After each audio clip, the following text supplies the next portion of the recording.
Now, it might be cotton, but I'm not going to spin you a yarn, honest. See these forks? Telescopic forks these days, commonplace, but these are the old Girder forks. And you can see why, they look like a bridge.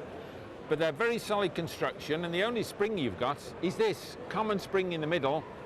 As the forks go up and down, they pivot there and compress the spring. A bit like BMW's modern system, the telelever in a way. But here, this is the only form of damping you had.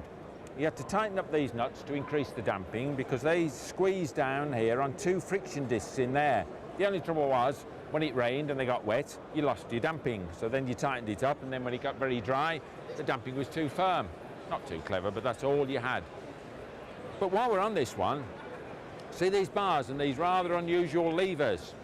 They're pulling end pull levers, they're called, and they're very, very neat because the cable runs down the bar, down there. So the front brake one comes out here, down to the front brake, the clutch on the other side, all through the bar, out to the centre, down to the clutch. And you almost needed a training course just on the controls in those days, because you've got a couple of levers up here. This one's the choke, nice and easy to operate there. And this one is the ignition advance. Forget re-chipping your ignition, which is what you do these days.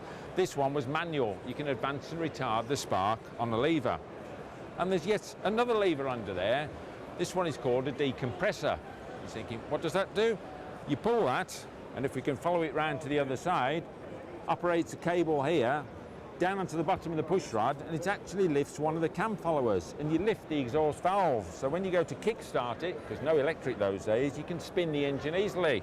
So lift it up, kick it down, get the engine spinning, let go, and with a bit of luck, it'll burst into life.